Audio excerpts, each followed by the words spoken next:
Olá, boa tarde. O ministro do Supremo Tribunal Federal, Celso de Mello, enviou hoje à Procuradoria-Geral da República 3 notícias-crimes apresentadas por partidos políticos que pedem que o presidente Jair Bolsonaro preste depoimento e entregue celulares para perícia.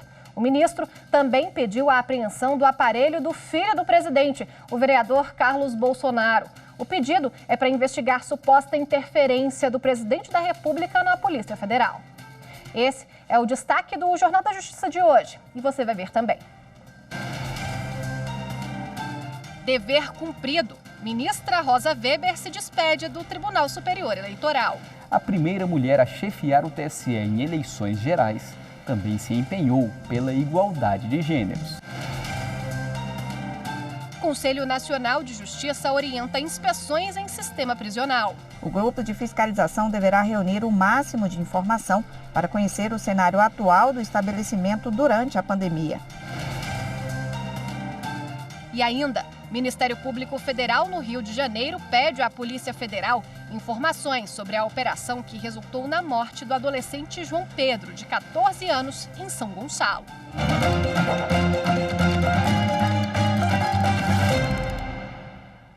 O ministro Celso de Mello, do Supremo Tribunal Federal, enviou hoje à Procuradoria-Geral da República 3 notícias-crimes contra o presidente Jair Bolsonaro.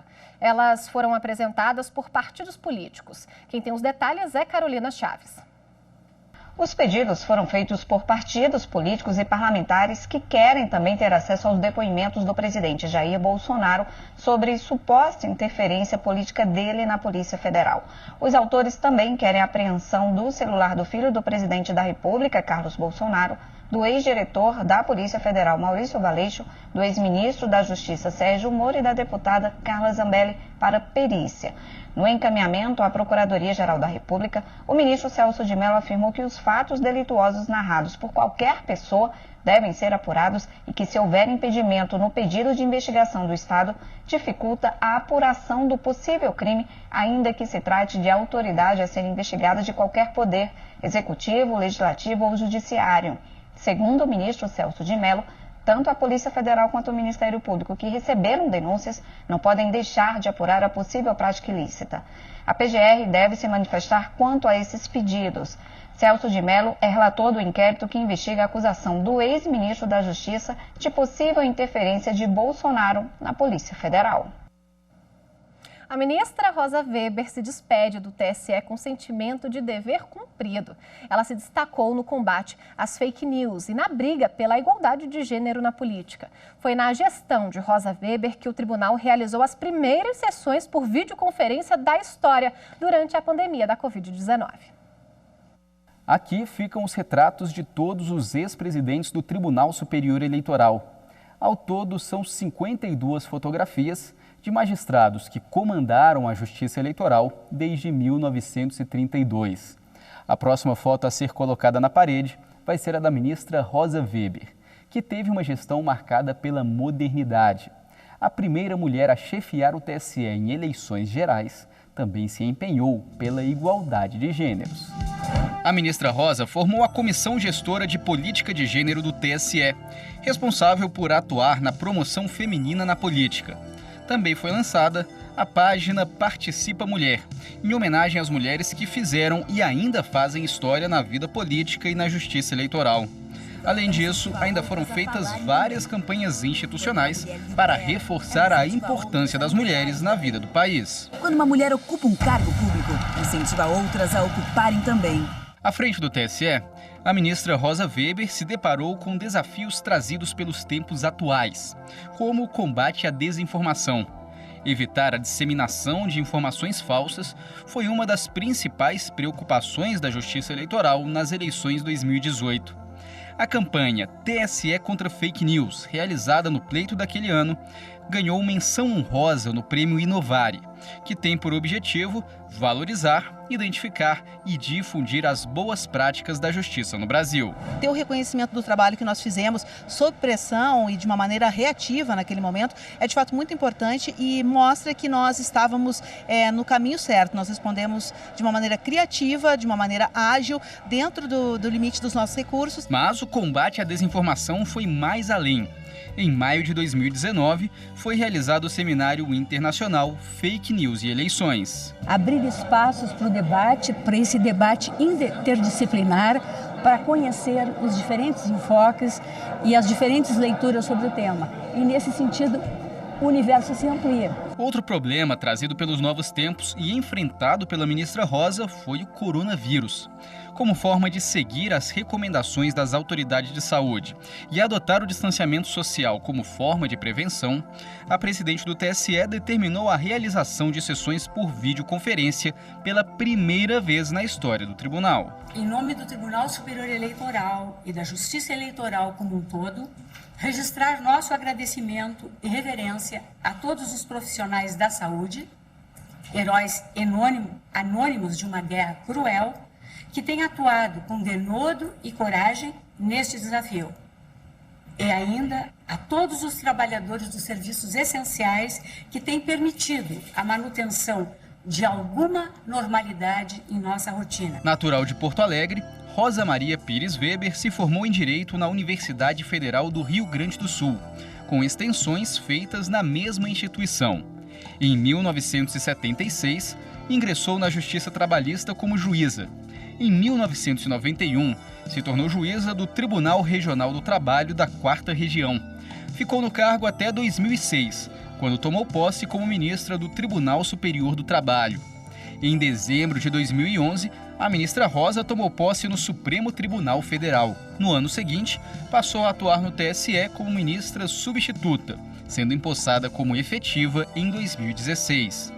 Em agosto de 2018, passou a ocupar a presidência do Tribunal Superior Eleitoral. Presidir esse Tribunal da Democracia desde 15 de agosto de 2018, véspera das eleições gerais de 2018, até esses tempos inesperados e sombrios de pandemia, tem sido e está sendo uma honra inexcedível para mim. De sorte que eu só tenho que agradecer. Agradecer a Deus, agradecer a vida, agradecer aos ministros do Supremo Tribunal Federal que me trouxeram para cá, agradecer a vossas excelências, aos servidores e colaboradores todos, sem exceção, e de um modo muito particular e muito carinhoso, a minha equipe. Sem eles, nada teria sido possível fazer. E fizemos o nosso melhor em um trabalho coletivo. E ainda o faremos até a próxima segunda-feira, visando a bem servir a justiça eleitoral e a sociedade brasileira, sempre tendo como norte o fortalecimento da democracia no Brasil. Veja a seguir, Supremo Tribunal Federal mantém medida provisória sobre responsabilização de servidores, mas fixa interpretação para caracterizar erro grosseiro. Veja já. Direitos iguais, né, para as pessoas serem tratadas sem diferença, né, de modo igual para todos também.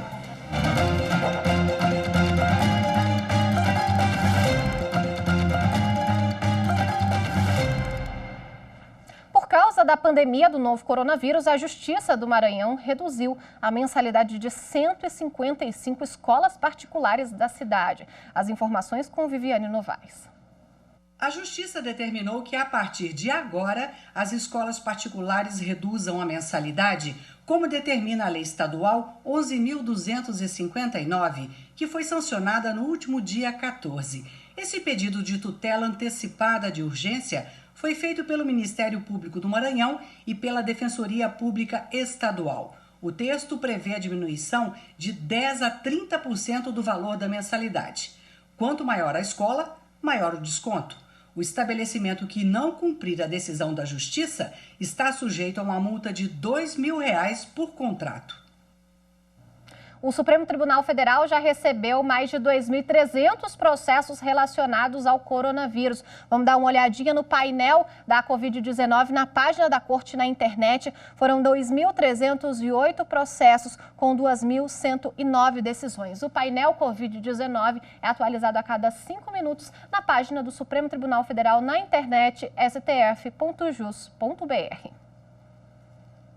Por maioria, os ministros do Supremo Tribunal Federal decidiram que atos de agentes públicos durante a pandemia da Covid-19 devem respeitar critérios técnicos e científicos. O Supremo Tribunal Federal concluiu que o administrador público que durante a pandemia cometer irregularidades com intenção ou por erro grosseiro poderá ser responsabilizado civil e administrativamente. O relator, ministro Luiz Roberto Barroso, considerou o texto da medida provisória constitucional, mas estabeleceu interpretação para definir que erro grosseiro deve ser caracterizado por não observar critérios técnicos e a precaução necessária no trato à vida, à saúde e ao meio ambiente equilibrado. Assim, prevalecem os critérios científicos e técnicos aceitos por organismos nacionais e internacionais reconhecidos. O primeiro voto na sessão desta quinta-feira veio do ministro Alexandre de Moraes. Ele concordou com o relator, mas votou para suspender parte da medida provisória. E suspendo parcialmente a eficácia do artigo 1º, dando aqui uma declaração parcial de inconstitucionalidade com redução de texto, retirando do texto do artigo 1º o termo somente, exatamente em virtude das considerações que fiz, me parece que poderia causar insegurança jurídica a manutenção dessa obrigatoriedade de que os agentes públicos somente poderão ser responsabilizados na esfera civil e administrativa. Além disso, concedo a cautelar para suspender integralmente a eficácia do inciso 2º do artigo 1º da medida provisória. Alexandre de Moraes foi acompanhado pela ministra Carmen Lúcia. Quem divergiu foi o ministro Marco Aurélio. Ele votou pelo não cabimento das ações, mas foi vencido. Marco Aurélio, então, concedeu integralmente o pedido. Essa ação de regresso, ela pressupõe ou culpa ou dolo ou culpa do servidor. E aí nós constatamos que, no tocante à culpa, a medida provisória a restringe, restrição que não está na Constituição Federal.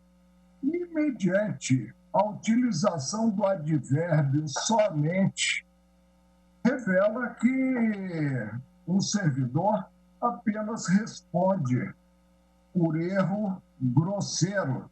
E nós sabemos que ele pode também responder a teor da Constituição Federal e de acordo com a melhor doutrina, por culpa leve. Mas a maioria dos ministros acompanhou o relator.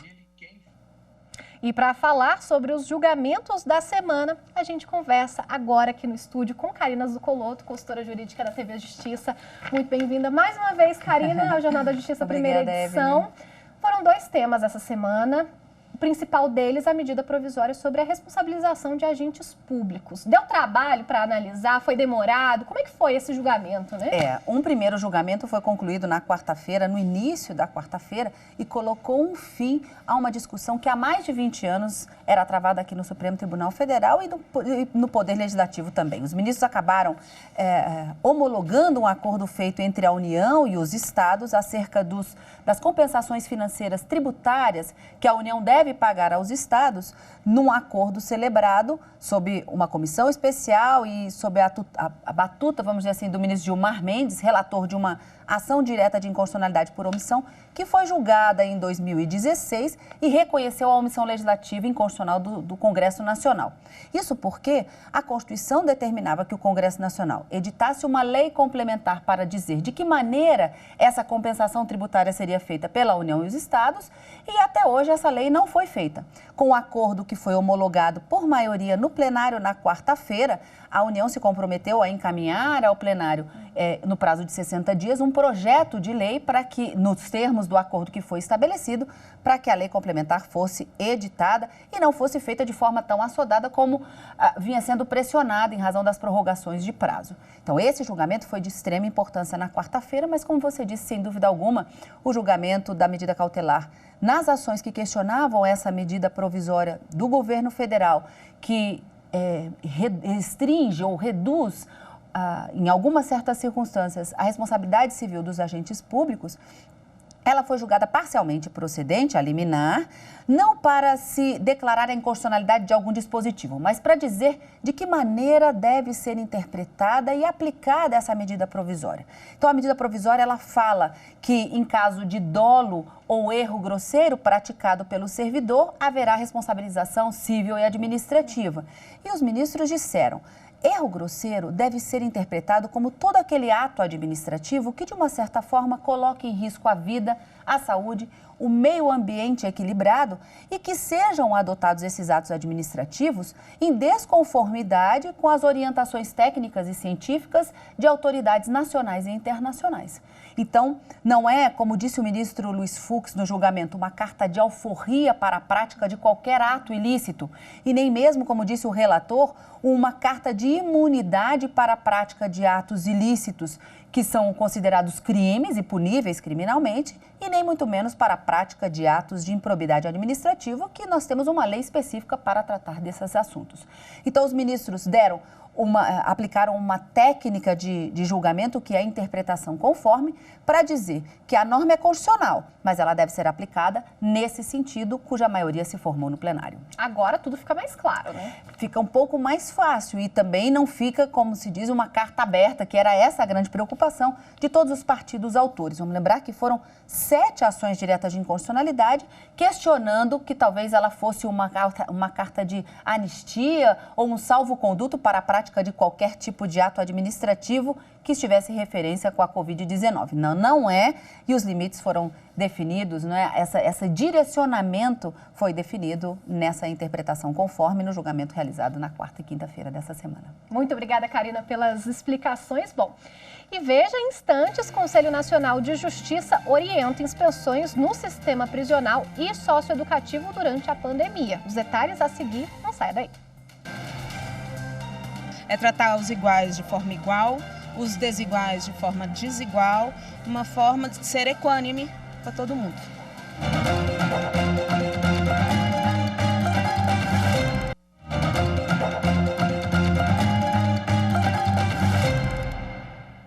O Ministério Público Federal no Rio de Janeiro pediu à Polícia Federal informações sobre a operação que resultou na morte do adolescente João Pedro, de 14 anos.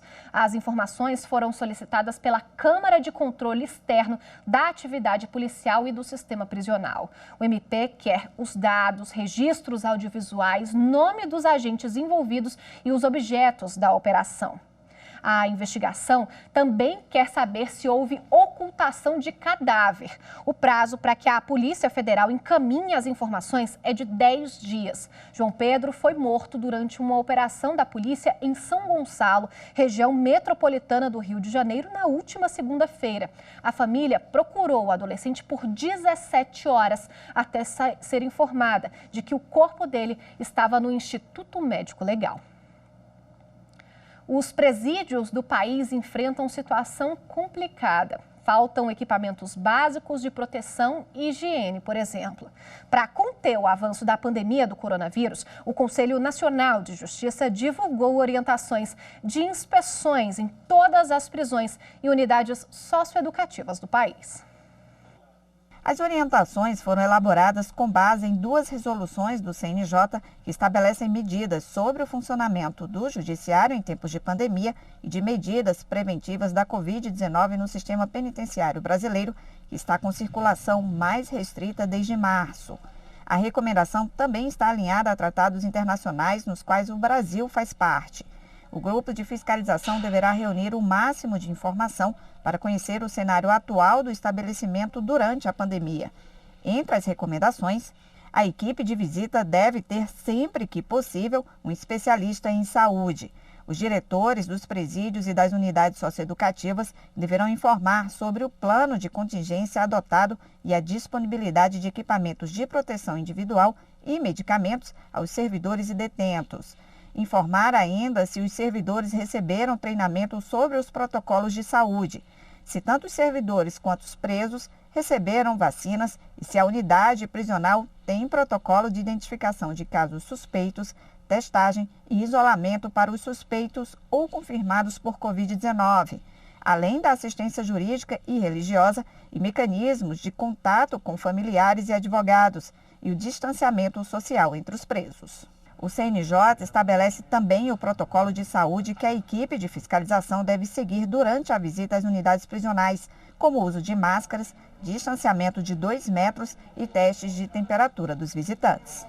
A orientação técnica do CNJ estabelece que as unidades prisionais com surto da Covid-19 devem ter inspeções contínuas e permanentes. Os locais com denúncias de alguma violação de direito, como tortura, de que não foram adotadas medidas de tratamento para casos de Covid-19 dentro do presídio e também agravamento da superlotação na cadeia, devem ter prioridade na fiscalização pelo grupo. O CNJ ainda permite a possibilidade dessas inspeções acontecerem por videochamadas. Há uma preocupação grande em que as inspeções se realizem, seja presencialmente, seguindo protocolos de segurança e de saúde, bem como por meio de videoconferência. Essas visitas virtuais, como chamamos, também são incentivadas e são muito importantes para permitir que o juiz fiscalize prontamente não só as situações corriqueiras que levam os ambientes de privação de liberdade a ter toda a nossa atenção, como, nesta época, sobretudo, que se avalie questões de salubridade e de autocontágio do Covid-19. Ao final, será elaborado um relatório apontando os problemas e com recomendações a serem adotadas pelos presídios e unidades socioeducativas. A última atualização do Departamento Penitenciário Nacional, 938 presos foram confirmados com a Covid-19. 669 estão com suspeita e 33 morreram por causa da doença. O Jornal da Justiça fica por aqui. Daqui a pouco tem especial coronavírus. E o assunto hoje é o impacto da pandemia no mercado financeiro. A gente se vê em breve. Até já já. Não sai daí não.